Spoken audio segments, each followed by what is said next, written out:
بسم اللہ الرحمن الرحیم تتجافى جنوبهم عن المضاجع يدعون ربهم خوفا وطمعا ومما رزقناهم ينفقون قال النبي صلی اللہ علیہ وسلم علیکم بقیام اللیل فإنه دأب الصالحین قبلکم ومکفرۃ للسیئات وقربۃ الی ربکم ومنہاۃ عن الاسم او کما قال النبی صلی اللہ علیہ وسلم۔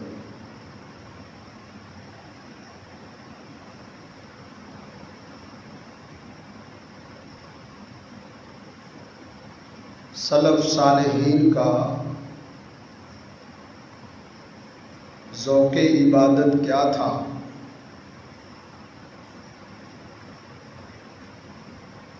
اس موضوع پر چند گزارشات عرض کرنی ہے۔ سلف صالحین سے مراد صحابہ کرام ہیں، تابعین اعظام، ہمارے ائمہ اور محدثین علیہم السلام ہیں۔ ان کی عبادتیں کیسی تھیں، عبادتوں میں ان کے ذوق اور ان کی محنتیں کس قدر تھیں، ان کی عبادتیں اس قدر مثالی تھی کہ ہم اس کا تصور ہی نہیں کر سکتے، کیونکہ وہ اس حقیقت کو سمجھتے تھے وَمَا خَلَقْتُ الْجِنَّ وَالْإِنسَ إِلَّا لِيَعْبُدُونِ، کہ جنوں اور انسانوں کو فقط اللہ رب العزت نے اپنی عبادت کے لیے پیدا کیا ہے۔ وہ اپنی زندگیوں کے مقصد سے خوب آگاہ تھے، اس لیے ان کا اٹھنا، ان کا بیٹھنا، ان کا سننا، چلنا پھرنا عبادت ہوتا تھا۔ وہ ہر وقت عبادت میں رہتے تھے، اور خاص قسم کی جو عبادات ہیں ان میں تو وہ اور زیادہ اپنا مثالی کردار رکھتے تھے۔ نماز، روزہ، حج، زکوٰۃ، یہ اعمال تو ہر مسلمان پر فرض ہے، کوئی بھی مسلمان ان ارکان کا تارک نہیں ہوتا۔ لیکن جو ہمارے اسلاف تھے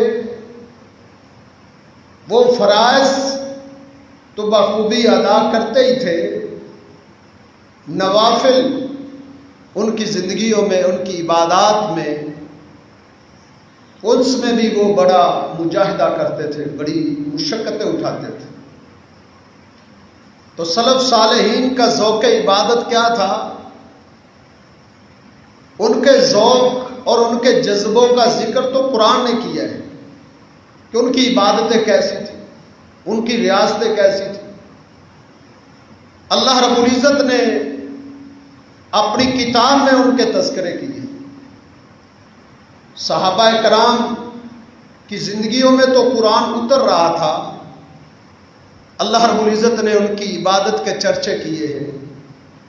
اللہ فرماتے ہیں تَتَجَافَى جُنُوبُهُمْ عَنِ الْمَضَاجِعِ يَدْعُونَ رَبَّهُمْ خَوْفًا وَطَمَعًا، ان کے پہلو بستروں سے جدا رہتے تھے، وہ ساری رات نہیں سویا کرتے تھے، لمبی لمبی راتیں سونے میں بسر نہیں کر دیتے تھے، بلکہ ان کے پہلو بستروں سے جدا رہتے تھے، بستروں پہ آتے تھے اپنے نرم و نازک بستروں کو دیکھتے تھے، لمحے بھر کے لیے یا کچھ گھڑی کے لیے لیٹتے بھی تھے، فوراً اٹھ جاتے تھے۔ کیوں؟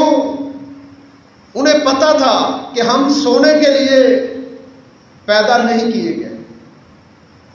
اللہ رب العزت فرماتے ہیں تتجافی جنوبہم عن المضاجع، ان کے پہلو بستروں سے جدا رہتے تھے۔ منصور بن معتمر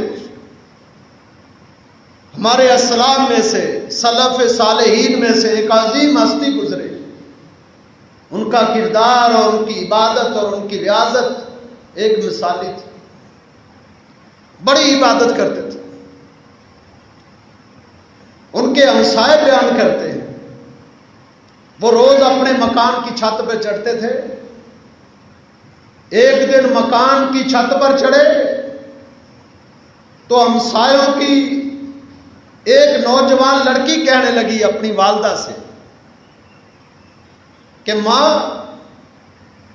یہ اپنے ہمسایوں میں ایک تنا دیکھا کرتی تھی، کھجور کا تنا، آج وہ دکھائی نہیں دے رہا۔ ماں کہنے لگی بیٹا، وہ درخت کا تنا نہیں تھا، وہ منصور بن معتمر تھے۔ وہ اس قدر قیام کرتے تھے اور اس قدر کھڑے ہوتے تھے، ساری رات ایسے قیام کرتے تھے کہ ایسا محسوس ہوتا تھا کہ کوئی کھجور کا تنا ہے، اندھیری راتیں ہوتی تھی۔ کہا آج وہ کہاں ہے؟ وہ فوت ہو گئے، آج وہ تنا دکھائی نہیں دے رہا۔ بیٹی کہہ رہی یہاں تنا تھا۔ یہ ان کی عبادتیں تھیں، یہ ان کے ذوق تھے، یہ ان کی ریاستیں تھیں۔ اس کی ماں کہا کرتی تھی بیٹا ان لعینک حق، سو بھی جایا کرو، تمہاری آنکھوں کا بھی تجھ پر حق ہے۔ تو اپنی ماں کو کیا جواب دیتے تھے؟ اپنی ماں کو کہتے تھے ماں، سونے کا ایک وقت بڑا لمبا اور طویل موجود ہے، میں اس میں سو جاؤں گا، اب سونے کا وقت نہیں ہے، سونے کا ایک وقت آئے گا اور بڑا متبر ہوگا۔ کہا بیٹا کب سو گے؟ کہا دو نفخوں کے درمیان سونے کا بڑا لمبا وقت ملے گا۔ دو نفخے یعنی ایک سور جب پھونکا جائے گا، جب قیامت برپا ہوگی تو ساری انسانیت جو اس وقت موجود ہوگی، زندہ ہوگی، سب مر جائے گی۔ پھر دوسرا نفخہ جب پھونکا جائے گا تو پوری انسانیت زندہ ہو جائے گی۔ انہوں نے یہ جو دو سور ہیں یہ مراد لیے کہ ماں ایک نفخے کے بعد دوسرے نفخے تک سونے کا بڑا مطول وقت مجھے ملے گا، میں اس میں خوب اپنی نیند کو پورا کر دوں۔ انسان کی نیند تو خیر مرنے سے شروع ہو جاتی ہے، انہوں نے دو نفخوں کی بات کیوں کی ہے؟ کیونکہ یہ تو کسی کو پتہ نہیں ہے کہ ممکن ہے اس کی زندگی میں قیامت آ جائے اور سور پھونک دیے۔ ہر وقت انسان تیار رہتا ہے مومن کے کسی وقت بھی قیامت آ سکتی ہے۔ جمعہ کا دن قیامت کے لیے متعین ہے، لیکن وہ جمعہ کون سا ہوگا، کس سال اور کس مہینے کا ہوگا، یہ تعین نہیں ہے۔ ہمارے اسلاف جمعے کے دن بڑے خوف میں رہتے تھے، ان پر ایک ہیبت طاری رہتی تھی کہ آج جمعہ کا دن ہے، ممکن ہے آج قیامت نہ برپا ہو جائے۔ اس لیے وہ کثرت سے عبادت کرتے تھے، سورہ کہف پڑھتے، درود شریف اللہ کے پیغمبر صلی اللہ علیہ وسلم پر کثرت سے بھیجتے۔ ان کا جمعہ اللہ کی عبادت میں صبح سے شام تک گزر جاتا اور خوف میں گزر جاتا کہ کہیں قیامت ہی نہ ہو۔ ویسے تو جو فوت ہوتا ہے اس کی قیامت قائم ہوگی۔ حدیث میں آتا ہے کہ یہ جو جانور ہیں، پرندے، جمعے کے دن یہ بھی سہمے ہوتے ہیں، انہیں بھی پتا ہے کہ قیامت نے آنا ہے اور وہ جمعے کے دن ہوتے ہیں۔ جانوروں کو اتنا شوق۔ ہم بے فکر ہیں، ہمیں کوئی فکر ہی نہیں۔ جمعے کے دن قیامت برپا ہونی، ہمیں کوئی خوف ہی نہیں۔ تو منصور بن معتمر پوری رات اللہ کے سامنے قیام کرتے تھے۔ ماں کہتی سو جاؤ بیٹا، آنکھوں کا بھی کچھ حق ہے۔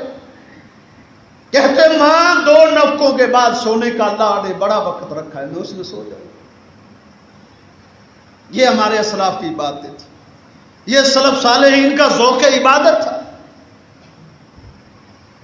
جہنم کے خوف سے روتے، قرآن نے جیسے ان کا تذکرہ کیا، تتجافی جنوبہم عن المضاجع یدعون ربہم خوفا وطمعا، بستروں سے علیحدہ ہو جاتے ہیں، اٹھ جاتے ہیں، بستروں کو چھوڑ دیتے ہیں، نرم و نازک بسترے ترک کر دیتے ہیں اور اللہ کے سامنے کھڑے ہو جاتے ہیں۔ یدعون ربہم خوفا وطمعا، اپنے رب کو پکارتے ہیں جہنم کے خوف کی وجہ سے۔ جہنم کا خوف ان کو سونے نہیں دیتا تھا، جنت کی طلب ان کو سونے نہیں دیتی تھی۔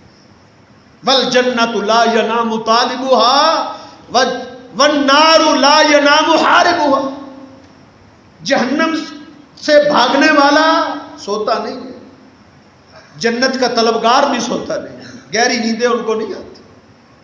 نہ جہنم سے ڈرنے والوں کو، جہنم سے بھاگنے والوں کو گہری نیندیں آتی ہیں، نہ جنت کے طلبگاروں کو نیندیں آتی ہیں۔ کروٹیں بدلتے تھے، تھوڑا سا سو جاتے تھے، اچانک اٹھ جاتے تھے، جہنم کی یاد انہیں آتی، نیند اڑ جاتی تھی۔ منصور بن معتمر کی والدہ کہا کرتی تھی جب وہ فوت ہو گئے، جب اس کا جنازہ اٹھا تھا تو ماں نے کیا کہا تھا؟ اس نے کہا واہ قتیلا جہنم، واہ قتیلا جہنم، ایک ہی جملہ بول رہی، واہ قتیلا جہنم، یہ قتیل جہنم کا جنازہ اٹھ رہا ہے، میرے بیٹے کی قاتل جہنم ہے، میرے بیٹے کو جہنم نے قتل کیا۔ کیا مانا؟ جہنم کے خوف اور جہنم کے ڈر نے میرے بیٹے کے کلیجے کو پھاڑ دیا تھا۔ یہ ذوق عبادت تھا، انہیں اللہ کا خوف سونے نہیں دیتا تھا۔ یدعون ربہم خوفا وطمعا، جہنم کے خوف اور جنت کی طلب میں وہ جاگتے تھے۔ منصور بن معتمر کے دوست و احباب اس کی والدہ کے پاس آئے اپنے دوست کی عبادت کا حال پوچھنے کے لیے، کیسے اس کی راتیں گزرتی تھی۔ تو وہ فرمانے لگی کہ میرا بیٹا اپنی رات کے 3 حصے کرتا تھا، 3 حصے کرتا تھا پوری رات کے۔ ایک رات قرآن کی تلاوت کرتا تھا، قیام کرتا تھا، اور دوسرے حصے میں روتا رہتا تھا، اور رات کے تیسرے حصے میں پھر وہ دعائیں اور استغفار کرتا تھا۔ یہ ہمارے اسلاف کی زندگیاں تھیں، یہ ہماری اسلاف کی عبادتیں تھیں، یہ ان کی ریاستیں تھیں، اور ہمیں فرضی نماز مسئلہ بن گئی۔ 5 فرض نمازیں ہمارے لیے مسئلہ ہے، باپ نمازی ہے، بیٹا بے نماز، بیوی نمازی ہے، خامد بے نماز ہے، کوئی مسئلہ نہیں، کوئی ٹینشن نہیں ہے۔ ہم نے اپنی زندگی کے مقصد کو ہی نہیں سمجھا، اللہ نے ہمیں پیدا کس لیے کیا ہے، دنیا میں بھیجا کس لیے۔ کتنی کتنی راتیں فیس بک چلاتے ہوئے اور فضولیات میں برباد کر دیتے ہیں۔ ہم نے اپنی حیثیت کو نہیں جانا، اللہ نے ہمیں پیدا کس لیے کیا۔ یہ ان کی بات زندگیاں تھیں۔ کانوا قلیلا من اللیل ما یہجعون، سلف صالحین کا ذوق عبادت قرآن نے بیان کیا ہے۔ ان کا اٹھنا، ان کا بیٹھنا، ان کا سونا، ان کا جاگنا، تذکرے میں اللہ نے قرآن نازل کر دیے ہیں۔ کیا عظمتیں ہیں، کیا ربتیں ہیں۔ کانوا قلیلا من اللیل ما یہجعون، وہ راتوں کو بہت تھوڑا سوتے تھے، بہت کم سوتے تھے. جو سوتے بھی تھے وہ 1/3 رات سوتے تھے بس. 3 حصے رات کے کرتے اور 1 حصہ سو جاتے تھے. اور تھوڑی سی نیند پوری کر کے پھر اللہ سے دعا کرتے ہوئے اٹھتے تھے. اللہم اشفنی یسیرا من النوم. اللہ یہ جو تھوڑی سی میں نیند میں نے پوری کی ہے، اللہ اس میری نیند کو میرے لیے راحت کے لیے کافی کر. یہ ان کی دعائیں ہوتی تھی. یا اللہ میں نے جتنا آرام کیا ہے بس اس آرام کو میرے لیے کافی کر. کم سوتے تھے، کم کھاتے تھے، کم بولتے تھے. ہمارا سونا فجر نکل جاتی ہے، ہمارا کھانا زندگی کا آخری کھانا ہوتا ہے. اور قوال قسم کے لوگ، ہم بولتے ہوئے تھکتے نہیں. ہمارے اسلاف کے یہ کردار اور یہ اوصاف نہیں ہوتے. کانوا قلیلا من اللیل ما یہجعون. وہ راتوں کو کم سوتے تھے. کیا کرتے تھے؟ سوتے تو ہم بھی کم ہیں.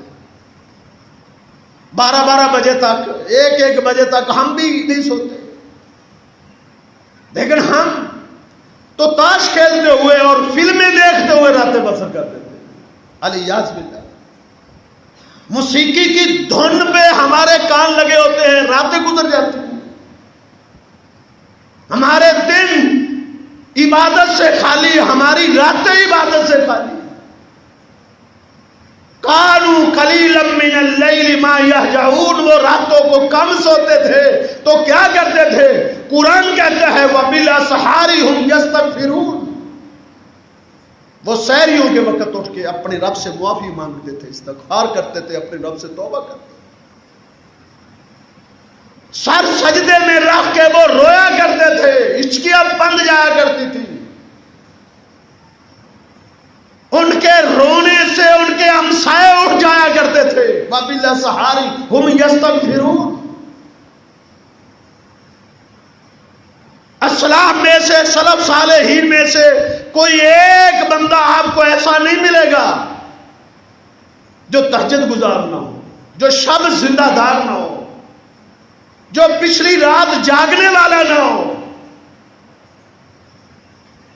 تابعین سے آپ پوچھ کے دیکھیں، وہ کہتے ہیں صحابہ کی زندگیوں کو ہم نے دیکھا ہے کہ پچھلی رات جب ہم باہر نکلتے تو گلیوں اور چوکوں اور چوراہوں میں صحابہ ایسے مسجد کی طرف جا رہے ہوتے تھے جس طرح لوگ جمعے کے لیے جاتے. شہریوں کے وقت گہمیاں ہوتی تھی. صرف رمضان میں نہیں، عام دنوں کی میں بات کر رہا ہوں آپ سے. کانوا قلیلا من اللیل ما یہجعون. وہ راتوں کو کم سوتے تھے. وبالاسحار هم یستغفرون. وہ سحریوں کے وقت اٹھ کے استغفار کرتے تھے، اپنے رب سے معافیاں مانگا کرتے تھے. جب اللہ رب العزت آسمان دنیا پر اللہ نزول فرما کے جب اللہ آواز دیتا ہے حل من مستغفر، ہے میرا کوئی بندہ مجھ سے معافی مانگنے والا، استغفار کرنے والا، میں اس کو معاف کروں. وہ اس وقت اٹھ کے اللہ سے معافی مانگ رہے ہوتے تھے. ہم اس وقت سوئے ہوتے. ہمیں نیند ہی اس وقت آتی ہے جس وقت ہمارے اسلاف جاگتے تھے، ہم اس وقت سوتے ہیں. اور پھر دن چڑھنے تک ہم سوئے رہتے ہیں. نہ باپ جگاتا ہے، نہ ماں بیدار کرتی ہے، نہ ایمان اٹھاتا ہے، نہ ہمارا اسلام ہمیں بیدار کرتا ہے. سلف صالحین ان کو منافق سمجھا کرتے تھے. اللہ کی قسم، جو راتوں کو نہیں جاگتے تھے، راتوں کو اٹھ کے تہجد نہیں پڑھتے تھے، ان کو منافق سمجھتے تھے. کیونکہ دن کی نمازوں میں منافق آتے تھے. لوگوں کو دکھلانے کے لیے وہ پہلی صف میں تکبیر اولیٰ کے ساتھ شامل ہوتے تھے. لیکن تہجد کی نمازیں جو ہیں وہ مخفی نمازیں ہیں، اس لیے وہ منافقین رات کو سوئے رہتے تھے. صحابہ کرام نے ایک طریقہ سمجھا کہ کسی کو پرکھنے کا یہ طریقہ ہے کہ وہ مومن ہے یا منافق ہے، اس کے قیام اللیل کو دیکھو. تہجد گزار ہے، شب زندہ دار ہے، اس کے ایمان اور اس کے اسلام کی گواہی دے دو۔ اگر وہ قیام اللیل نہیں کرتا، تہجد نہیں پڑھتا، رات کو نماز نہیں پڑھتا، اس کے نفاق کی گواہی دے دو۔ انہوں نے اس کو پیمانہ بنا لیا تھا۔ یہ ہمارے اسلاف تھے۔ کتب حدیث آپ اٹھا کے دیکھیں، یہ طریقہ اور یہ وصف صرف ہمارے سلف صالحین کا ہی نہیں، بلکہ جتنے نیک لوگ اس دنیا میں آ چکے ہیں، آدم علیہ السلام سے لے کر آج تک جتنے صالحین اور نیک لوگ اس دنیا میں آ چکے ہیں، ان کا وتیرہ تہجد ہوتا تھا، قیام ہوتا تھا۔ اللہ کے پیغمبر صلی اللہ علیہ وسلم کا فرمان ہے، علیکم بقیام اللیل، تم قیام اللیل کو لازم پکڑو، قیام اللیل تہجد کے عادی بن جاؤ، شب زندہ دار بن جاؤ، اپنی آپ کو عادت ڈالو۔ عادت ڈالنے سے یہ وصف پیدا ہوتا ہے، عادت ڈالنے سے۔ اپنے نفس کو نکیل ڈال کے اٹھایا کرو، اپنے نفس کو نکیل ڈال کر مسجد میں پچھلی رات لے کر آیا کرو، یا گھر کے کسی کونے میں کھڑے ہو جایا کرو۔ اپنے نفس کو کچلو، اٹھاؤ، اس کو مارو، اس پر تشدد کرو، تشدد کے ساتھ یہ عادی بنے گا۔ ایک محدث کہتے ہیں، میں نے 20 سال محنت کی تھی، 20 سال، 1 سال نہیں، 2 سال نہیں۔ ہمارے بعض دوست کہتے ہیں کہ نمازوں کے لیے بڑی مشکل سے آنا پڑتا، دل ہی نہیں کرتا۔ بھائی ہم گناہوں کی دلدل میں اس قدر پھنس چکے ہیں، عبادتوں کی لذتیں ختم ہو گئی ہیں، ہم سے نمازوں کی لذت ختم ہو، نماز پڑھتے ہوئے کوئی لذت ہی نہیں آتی، کوئی مزہ ہی نہیں آتا۔ ہمارے اسلاف کو دیکھیں، وہ کہتے ہیں 20 سال مجھے لگے، 20 سال اس لذت کو تلاش کرنے کے، کہ تہجد پڑھتے ہوئے جو لذت انسان کو ملتی ہے، جو مزہ آتا ہے، کہتے ہیں وہ مزہ تلاش کرنے میں نے 20 سال لگا تھا۔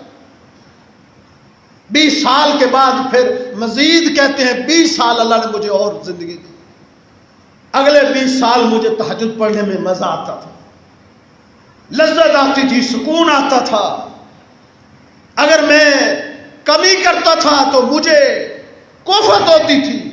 کہتے ہیں مجھے 20 سال لگے اپنے آپ کو تہجد کو عادی بنانے کے لیے، اگلے 20 سال مجھے میرے مزے کے گزرے تھے، لذت آتی تھی قیام کرنے میں، تہجد پڑھنے۔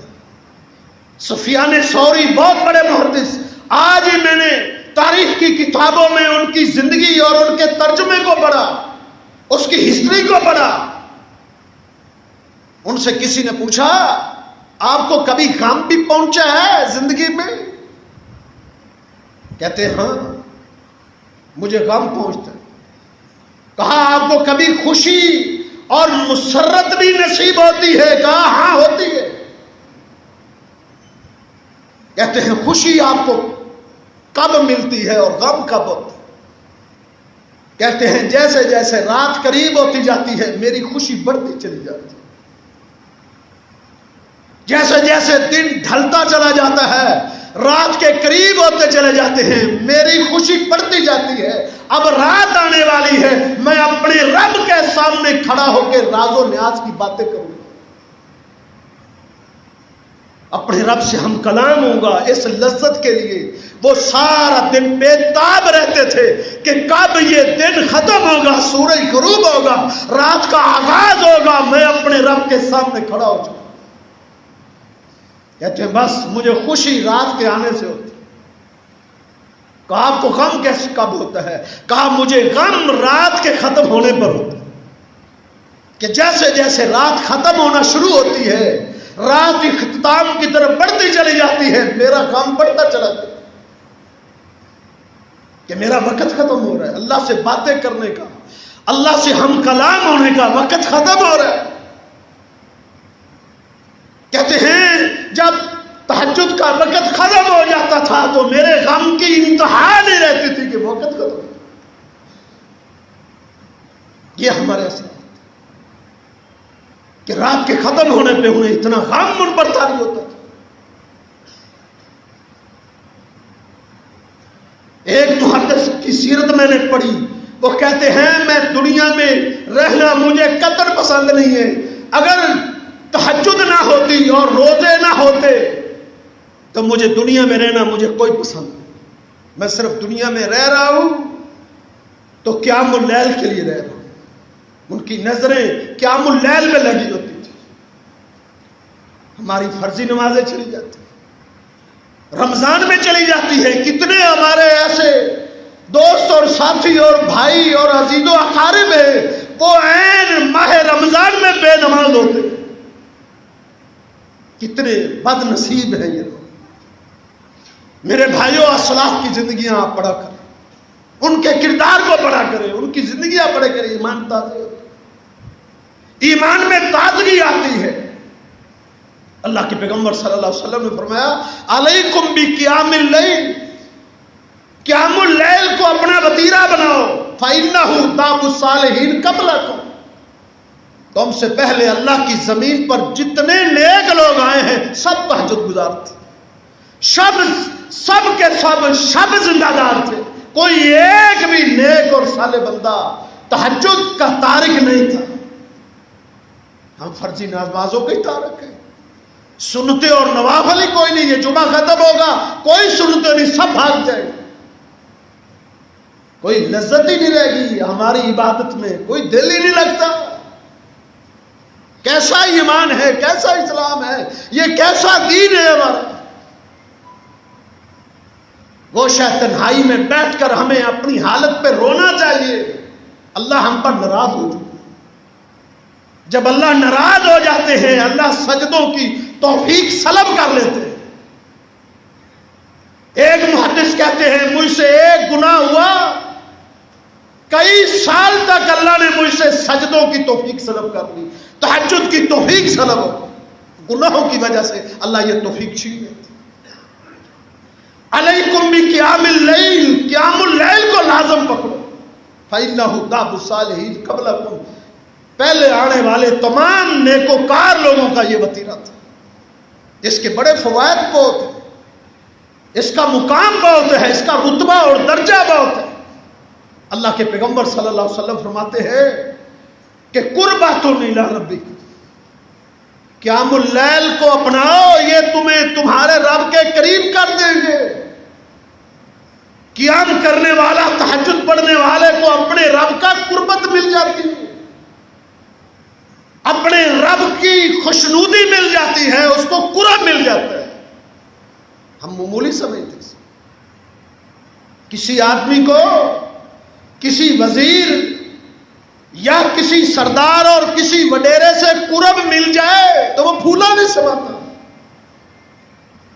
کہ فلاں کے یہاں کا مجھے قرب ملا ہوا ہے، وہ مجھے فون کرتا ہے، فلاں افسر کے ساتھ میرا تعلق ہے، میری پہچان ہے، وہ مجھے جانتا ہے. وہ اس کے پاؤں زمین پر نہیں لگتے. یہ دنیا کے بادشاہ، اس کی عظمت اور اس کی رفت کے کیا کہنے، جس کا تعلق اور جس کی قربت اپنے رب کے ساتھ جڑ جائے، اور یہ تہجد گزار کا تعلق اپنے رب کے ساتھ جڑتا ہے. قربۃ الی ربک. اللہ کے پیغمبر صلی اللہ علیہ وسلم نے فرمایا اتانی جبریل، میرے پاس جبریل آئے اور آ کے کہا یا محمد، اے محمد صلی اللہ علیہ وسلم، اعلم ان شرف المومن فی قیام اللیل. مومن کو جو عظمتیں ملتی ہیں، مومن کو جو شرف ملتا ہے، مومن کو جو مقام ملتا ہے، مومن کو جو رتبے ملتے ہیں، جنت کے اعلیٰ بنگلے ملتے ہیں اور جنت میں اعلیٰ مقام ملتا ہے تو تہجد کی وجہ سے ملتا ہے، قیام اللیل کی وجہ سے. بہت بڑی عظمتیں نصیب ہوتی ہیں قیام کی وجہ سے. قربۃ الی ربک. اللہ کے پیغمبر صلی اللہ علیہ وسلم نے فرمایا ان فی الجنۃ لشجرۃ، لوگوں جنت میں ایک درخت ہے، اس درخت کی شاخوں سے حلے نکلتے ہیں، اعلیٰ لباس نکلتا ہے، اعلیٰ پوشاکیں نکلتی ہیں جو جنتی پہنتے، اور اس درخت کی جڑوں سے گھوڑے نکلتے، گھوڑا جو سونے کے گھوڑے ہوتے ہیں، سونے کے، اور اس کے پر بھی ہوتے ہیں، پر ہم جو گھوڑے دنیا میں استعمال کرتے ہیں اس کے پر نہیں۔ سیدہ عائشہ سلام اللہ علیہا کی بات مجھے یاد آئی، اس نے جس طرح بچیاں کھیلنے کے لیے انہوں نے رکھے ہوتے ہیں کھلونے، سیدہ عائشہ کے کھلونے تھے، اس میں ایک گھوڑا بھی تھا، اس کے پر تھے۔ نبی علیہ الصلوۃ والسلام نے پوچھا عائشہ یہ کیا ہے؟ کہا یہ گھوڑا ہے۔ آپ نے پوچھا عائشہ گھوڑے کے پر ہوتے ہیں؟ اس کے پر تھے۔ ماں عائشہ بڑی فطین اور بڑی ذہین تھی، بڑی عالمہ تھی، اس کی تعلیمات پر بڑی نظر تھی۔ اس نے کہا آقا سلیمان علیہ السلام کا جو گھوڑا تھا اس کے پر تھے، اس کے ساتھ پر لگے ہوئے تھے، اس کی مثال دیتی۔ تو جنت میں جو گھوڑا ہوگا اس کے پر ہوں گے، سونے کا گھوڑا ہوگا۔ حدیث میں آتا ہے کہ وہ حد نگاہ تک وہ قدم رکھے گا، حد نگاہ تک جنتی اس پر سوار ہوں گے اور جدھر چاہیں گے جائیں گے۔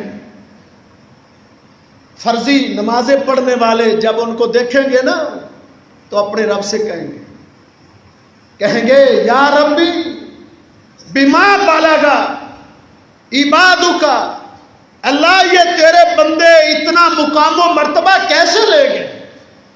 جنتی گھوڑوں پر اٹھتے پھرتے، جنت میں جہاں چاہتے ہیں جاتے ہیں، لمحوں میں پہنچ جاتے ہیں۔ یہ عظمتیں اور یہ رفتیں اور یہ شان اور یہ مرتبہ اللہ ان کو کیسے مل گئے؟ اللہ رب العزت جواب دیں گے۔ اللہ فرمائیں گے یقومون من اللیل، یہ راتوں کو اٹھتے تھے، وانتم تنامون، اس وقت تم سوئے ہوتے تھے، تم محو آرام ہوتے تھے، تم غفلت کی نیندوں میں ہوتے تھے۔ یہ اپنی نیندوں کو، اپنے بستروں کو، نرم بستروں کو قربان کر کے اللہ کے سامنے کھڑے ہو کے قیام کر رہے تھے۔ انہوں نے نرم بسترے قربان کر دی۔ ایک محدث کے بارے میں نے آج پڑھا کہ وہ تھک کے جب اپنے بستر پر آیا تو اس نے اپنے بستر کو چھوا تو دیکھا وہ بڑا نرم تھا، تو کہنے لگا ماں علیہ نرم، اے بستر تو کتنا نرم و نازک، تو کتنا نرم و نازک ہے، اللہ نے تجھے کتنی نرمی اور تجھ پر سونے میں کتنی راحت ملے گی۔ تھوڑی دیر بیٹھے پھر بستر سے کھڑے ہو گئے، اور کیا کہتے ہوئے کھڑے؟ پہلے کہہ رہے تھے بستر تو کتنا نرم ہے، پھر کیا کہنے لگے وَفِرَاشُ الْجَنَّةِ أَلْيَنُ مِنْكَ، وَفِرَاشُ الْجَنَّةِ أَلْيَنُ مِنْكَ، یہ کہہ کے انہوں نے بستر کو چھوڑا۔ تو بڑا نرم ہے لیکن جنت کا بستر تجھ سے کتنا نرم ہے۔ جنت کے بستروں کے کیا کہنے، جنت کی نعمتوں کے کیا کہنے، جنت کی عظمتوں کے کیا کہنے۔ وَلِبَاسُ الْجَنَّةِ عَلِيٌّ مِنْكَ، یہ چیز ان کو نہیں سونے دیتی تھی۔ اللہ کے پیغمبر صلی اللہ علیہ وسلم نے فرمایا تم قیام اللیل کرو، تمہیں تمہارے رب کا قربت مل جائے، اور آپ نے فرمایا کہ یہ جو قیام اللیل ہے مکفرات للسیئات، یہ گناہوں کو مٹا دیتا ہے۔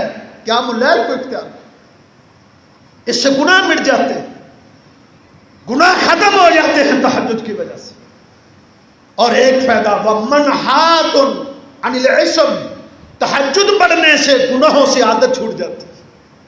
بڑے بڑے گناہ گار تہجد پڑھنے سے جب تہجد کے عادی بن گئے، گناہوں سے ان کی جان چھوٹ گئی، تہجد میں لذت آنے لگی، نیکیوں میں لذت آنے لگی، گناہوں سے نفرت پیدا ہوگی۔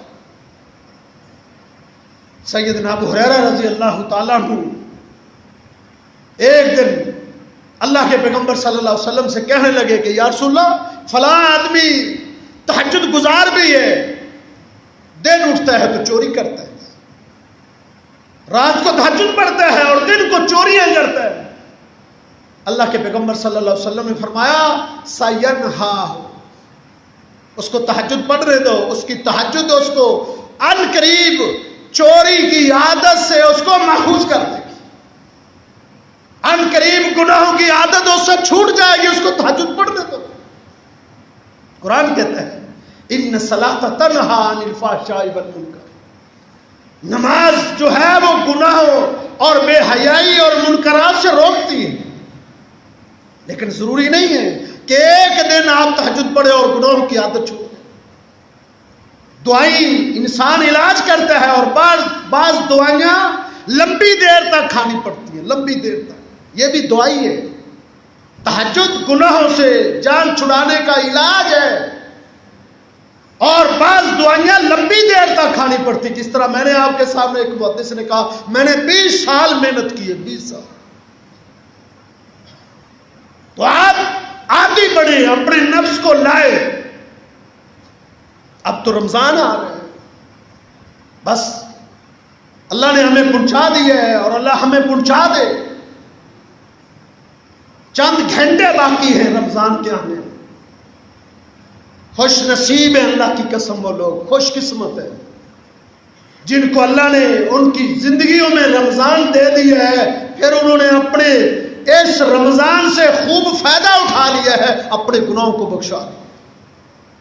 وہ بڑے خوش نصیب لوگ، بڑے خوش نصیب۔ اللہ کے پیغمبر صلی اللہ علیہ وسلم کی زندگی میں دو شخص، دو دوست تھے، اکٹھے مسلمان ہوئے، انہوں نے اکٹھے ہجرتیں کی، جہاد کیے۔ ایک میدان میں جہاد کرتا ہوا شہید ہو گیا، دوسرا دوست 1 سال بعد بستر مرگ پر فوت ہوا۔ ایک صحابی کو خواب میں ملے، صحابی کیا دیکھتے ہیں کہ وہ جو بستر مرگ پر فوت ہوا تھا، میدان جہاد میں لڑتا ہوا شہید نہیں ہوا تھا، وہ جنت میں اعلیٰ درجے پہ پہنچے۔ اس نے اللہ کے پیغمبر صلی اللہ علیہ وسلم کو اپنی خواب بیان کی کہ اللہ کے رسول یہ کیسا خواب ہے؟ کیا اللہ نے اس کی شہادت کو قبول نہیں کیا تھا؟ وہ تو میدان جہاد میں اتر کر اس نے اپنی جان قربان کر دی تھی۔ فرمایا اللہ نے اس کی شہادت کو قبول کی ہے۔ فرمایا جنت میں اس کا درجہ کم کیوں تھا، اس کے دوست کا درجہ اونچا کیوں ہے؟ اللہ کے پیغمبر صلی اللہ علیہ وسلم نے فرمایا اللہ نے اس کو 1 سال عمر زیادہ دی تھی، شہید ہونے والے کی نسبت اس کو 1 سال عمر زیادہ ملی تھی، اس کو 1 رمضان زیادہ ملا تھا، اس کو 1 سال کی نمازیں ملی تھی، اس کو 1 سال کی ریاستیں ذکر و اذکار ملے ہیں، اس نے اس کو بلند کر دیا۔ خوش نصیب ہے اللہ کی قسم وہ شخص جس کی زندگی میں رمضان آ گیا ہے، پھر اس نے اپنی غفلت کی چادروں کو اتار دیا۔ ہمارے اسلاف رمضان سے پہلے تیاری شروع کر دیتے تھے۔ کیسے تیاری کرتے تھے؟ پہلے سے ہی عبادت میں لگ جاتے تھے، تلاوت میں، نفل و نوافل میں، پہلے سے کمر بستہ ہو جاتے تھے اور دعائیں کرتے تھے۔ جب رجب کا مہینہ شروع ہوتا نا، رجب کا، اس وقت سے ان کی دعائیں شروع ہو جاتی ہیں۔ اللہم بارک لنا فی رجب و شعبان، اللہ ہمارے رجب اور شعبان کے مہینے میں برکتیں عطا فرما۔ کیا مطلب؟ ہماری عمر میں برکت دے دے، اللہ ہماری عمر میں اضافہ کر دینا۔ وَبَلِّغْنَا إِلَىٰ رمضان، ہمیں رمضان تک زندہ رکھنا۔ ان کی یہ دعائیں 2 مہینے پہلے شروع ہو جاتی تھی۔ کتنا ذوق تھا۔ تو اللہ ہماری زندگیوں میں رمضان مبارک لا رہا ہے، سستیوں کو اتار دیں، تہیا کر لیں، قیام اللیل نہیں چھوڑیں گے، تراویح نہیں چھوڑیں گے انشاءاللہ، قیام اللیل نہیں چھوڑیں گے۔ اللہ کے پیغمبر صلی اللہ علیہ وسلم کا فرمان ہے من قام رمضان ایمانا و احتسابا غفر له ما تقدم من ذنبه، جس نے رمضان کی تراویح پڑھ لی، قیام کر لیا، اس کی زندگی کے سارے گناہوں کو اللہ معاف کر دیں گے، نیکیوں میں بدل دیں۔ قیام کے لیے تیار کریں، بھاگنا نہیں۔ قاری صاحب لمبا بھی کر دیں تو کوئی بات نہیں، میچ دیکھنے کے لیے، کھیلنے کے لیے بھی تو گھنٹے کھڑے ہو جاتے ہو نا، تو کیا ہوا اگر کھڑا ہونا پڑ جائے تو اجر ہے۔ آج میں جن نفوس قدسیوں کی زندگی پڑھ کے آیا ہوں وہ تو وقت ہی پورا نہیں تھا کہ میں سب کا تذکرہ کر سکوں۔ تھے، اتنا کھڑے ہوتے تھے کہ بستر پر جانے کی پھر ان کے پاس چل کے جانے کی طاقت نہیں رہتی تھی۔ میں نے کتنے ایسے لوگ پڑھے ہیں کہ وہ گھسٹ گھسٹ کر اپنے بستر پر جاتے تھے، گھسٹ کے، کھڑے ہونے کی چلنے کی سکت نہیں رہتی تھی ان کی۔ کتنے میں نے ایسے دیکھے ہیں کہ ان کی ٹانگوں میں جو ہے وہ اس قدر کھڑے ہو کر پھر جب وہ رکتے تھے تو پھر دیوار کے ساتھ اپنی ٹانگوں کو اونچا کرتے تھے، سر نیچے کرتے تھے تاکہ خون کی گردش برابر ہو جائے۔ کتنا لمبا کیا ہوتا ہے۔ اس لیے میرے بھائیوں یہ سستیاں ختم کر دیں۔ اللہ کے پیغمبر صلی اللہ علیہ وسلم نے فرمایا جس کی زندگی میں رمضان آیا پھر اس نے اپنے گناہوں کو نہ بخشوایا تو فَمَتَىٰ يُغْفَرُ، پھر اس نے کب بخشا جانا ہے، پھر اس نے کب توبہ کرنی، پھر اس نے اپنے گناہوں کو کب بخشوانا ہے اگر رمضان میں نہیں بخشوانا۔ بڑا اچھا موقع اللہ نے دے دیا ہماری زندگی میں، یہ موقع ہے، خوب فائدہ اٹھا لے، تلاوت کر کر کے ذکر و اذکار، اپنے موبائل بند کر دے، بس رمضان میں بند ہو جانے چاہیے، کاروبار محدود ہو جانے چاہیے۔ ویسے ہی لاک ڈاؤن کی وجہ سے موقع دے دیا اللہ کہ آپ خوب عبادت کر سکتے ہیں، خوب فائدہ اٹھا سکتے ہیں۔ ہمارے سلف صالحین جب رمضان شروع ہو جاتا تھا تو وہ تو مسجدیں ہی اپنی رہائش بنا لیتے تھے، دن رات مسجدوں میں رہتے تھے، روزے رکھ کے مسجد میں باہر نکلتے نہیں تھے۔ بہت کم تھے جو باہر جاتے تھے، مجبور بیچارے غریب۔ ابراہیم بن ادہم بہت بڑے محدث تھے، بیچارے غریب تھے، کھیتی کاٹتے تھے، رمضان میں بھی کھیتی کاٹتے تھے۔ اس کی سیرت میں نے آج پڑھا ہے کہ روزہ رکھ کے جا کے کھیتی کاٹتے سارا دن، رات کو پھر سوتے نہیں تھے، رات کو پھر قیام کرتے تھے، دن کھیتی کاٹتے روزے کی حالت میں اور رات کو قیام کرتے، تراویح پڑھتے۔ اللہ مجھے اور آپ کو عمل کی توفیق عطا فرمائے۔ قول